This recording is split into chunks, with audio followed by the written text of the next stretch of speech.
Hello everyone, this is Pam Hippo. Tonight I'm going to talk to you a little bit about this big issue that's happening throughout the United States. But right now down in our local Boise, Idaho capital, they're working on, Heather Scott is wanting to put the budget into, make it four budgets for higher education regarding critical race theory. Okay, so let's talk about this for a minute, but let's start off with this.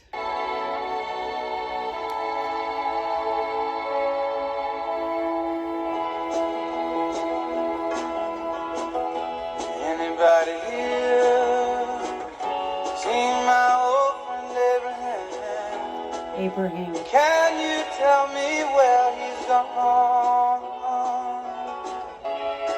He freed a lot of people, but it seems good they die young. You know, I just looked around and he's gone.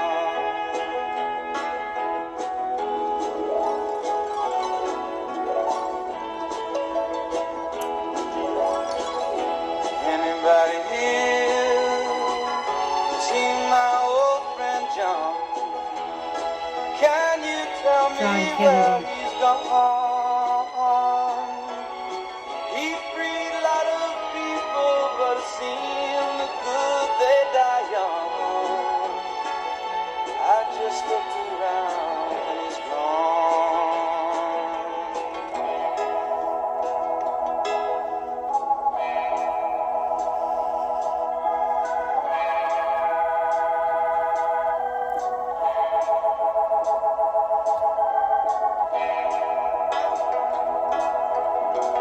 Anybody here seen my old friend Martin? Martin. Can you Luther tell me King. where he's gone? He freed a lot of people, but it seemed good they die young. I just looked round and he's gone. Didn't need love. I had a dream. You know what Lincoln said? Let's see, I've made a little note here. He said, I destroyed my enemies when I make them my friends. So that's what we need to work on. Those that don't like us and hate us, let's start making friends out of them. I want to talk to you about this critical race theory. Okay, let's see here. Let me explain a few things to you. First, let me share what it is. I'll read some of this off for you. Hold on. Okay, what is a critical race theory? Okay, it's a toxic ideology. It's being spread throughout America about America life, the history. Okay.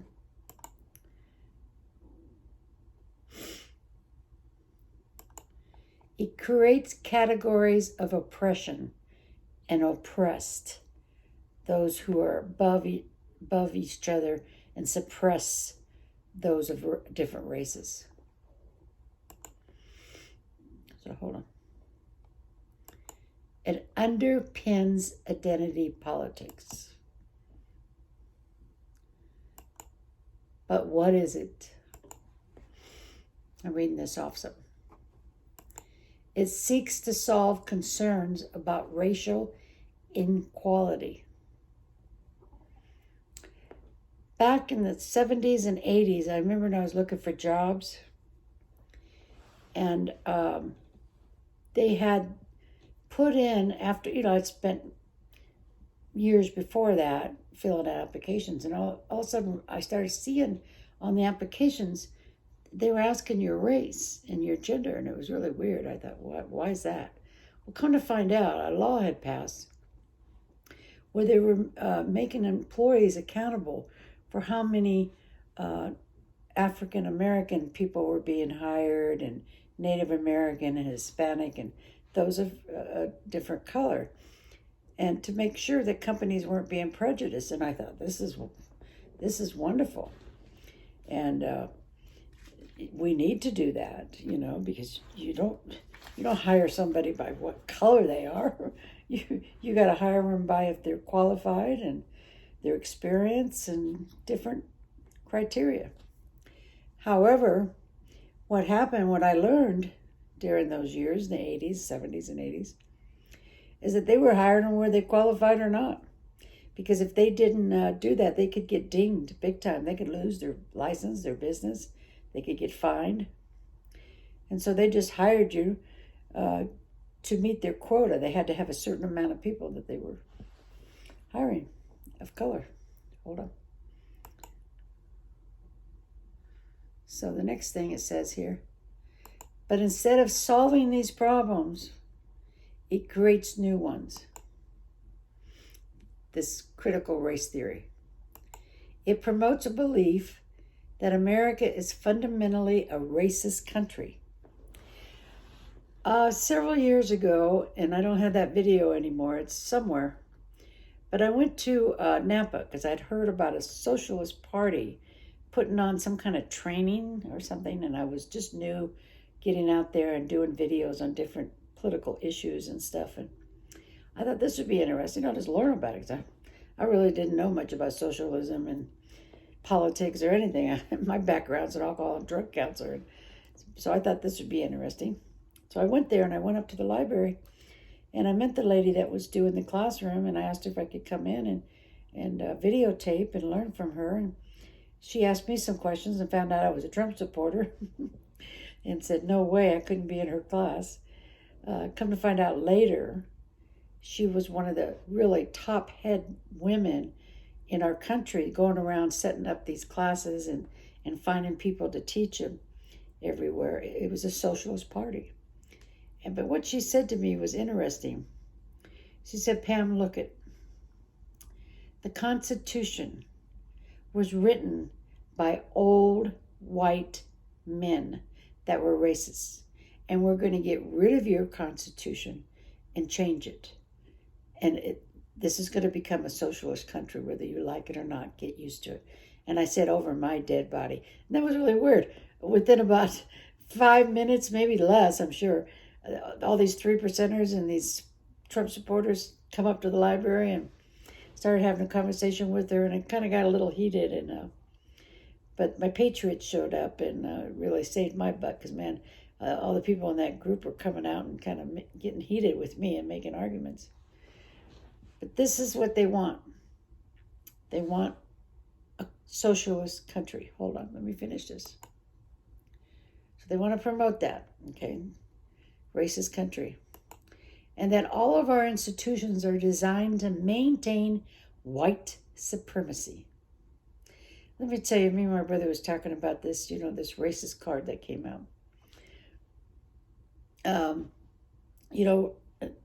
2015, let's say 14, 13, 12, whatever, even before that. But let's go back to 2012. We're having dinner with various people of color, Hispanics, Black, Chinese, whatever. We didn't even know race existed. That was the atmosphere. There was no longer any put down if a Black man married a white woman, But, I know racism probably exists and always will be, and there's nothing we can do about it. But it's not like what they're saying today at all. We're the first there to back anybody, regarding their race and make sure they're treated equally. But that's the way the atmosphere was. The Socialist Party have come up with this racist card to divide us because they want this to be a socialist country now. And so those in the Socialist Party tend to feel like they're victims. Hold on, I'm finished reading this though. Okay. The critical theory sees every human relationship in terms of a race-based power struggle, that I'm just as equal as you. Okay. It sees institutions like law, education, and business, hold on, as the main source of the racial problems. The critical race theory promotes their solution to overthrow them. So to overthrow the institutions and get rid of all the white people. The critical race theory rejects individual freedom and personal responsibility. So what they did is they did a study, and they let's say 20 black students, 20 Hispanic students, and 20 Chinese or whatever. And they looked at how many were expelled from school for the things they had done wrong. And it outweighed the whites that had been thrown out. And they used that. You don't have to have personal responsibility anymore for your behavior while you're kicked out from school. It's because they kicked you out because of your race. It doesn't matter if it's true or not. You know, your behavior will have nothing to do with it. You can use your race card now and get away with doing whatever you want.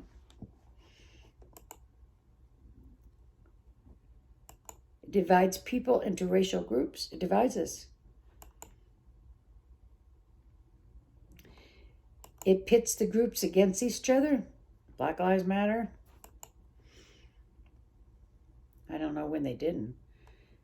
And then judges guilt or innocent based on race in the courtroom. Threatens of the best ideas of the American founding.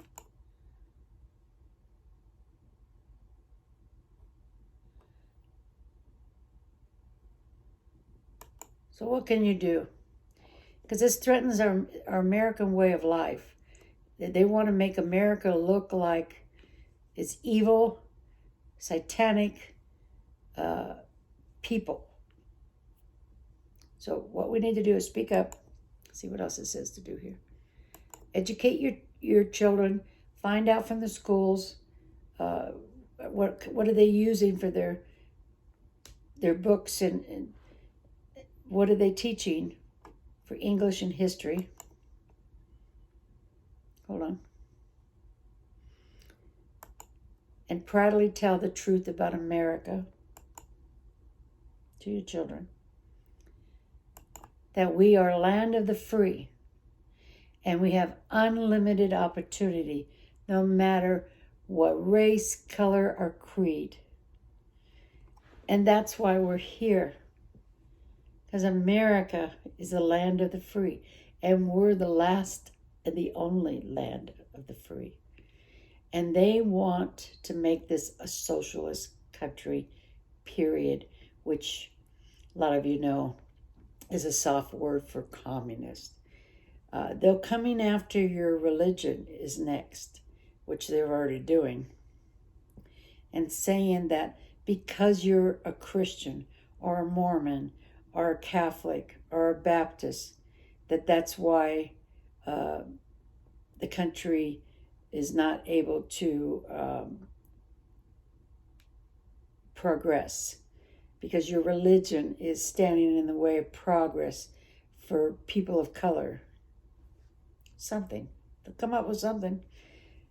They used the Jewish people in Germany. Now they're using the white people as the card to destroy America. All white people will be put on trains. There will be no equal opportunities because you'll be white. You'll be a white supremacist. And you know how many people down here at the homeless shelter, go down there and see how the percentage of white people that are down there. It doesn't matter. We have used color as an excuse for how long? But how many of us throughout history have fought to make that impossible, where we're not judged by our color or religion. And that's the freedom here in the United States, that we can have any belief in God as we choose to, go to any church we choose to, have our own beliefs and live by our own values and our own morals. There's so much going on in this country. It's just disgusting. So what you need to do is get a hold of your local representatives and say no to passing this bill. We don't, because it says here, let's see it. It's the higher education budget that's going on down there. Get a hold of Representative Heather Scott. Because what they want to do is divide our communities using the social justice BS. And it's just disgusting. I totally against this. I don't know about you, but whatever the founding fathers were thinking back then, they sure were divinely guided, and they knew what they were doing, and they were men that look at the Constitution and how it's written. Does it say for white people? I don't see any white or color in that Constitution, do you? So why would we want to change it? It's all people. We the people of the United States. Okay? It doesn't say we the black or we the white or we the Chinese or we the, Irish or German. It says we the people. So let's not, don't be fooled. They want to change your Constitution. They want this to be a socialist, communist country, period. And this is just another tactic that they're using. They have other tactics. This is one of their blame game cards, and want to make your children believe that this country was founded on evil, racist people. And we all know that's a lie, because the Constitution was divinely inspired by God and given to man to be able to live freely. And how can that ever say it could be a racist document when you read the Constitution of the United States? It'd be impossible to find anything racist in the Constitution. God bless you. Love you all. Bye-bye.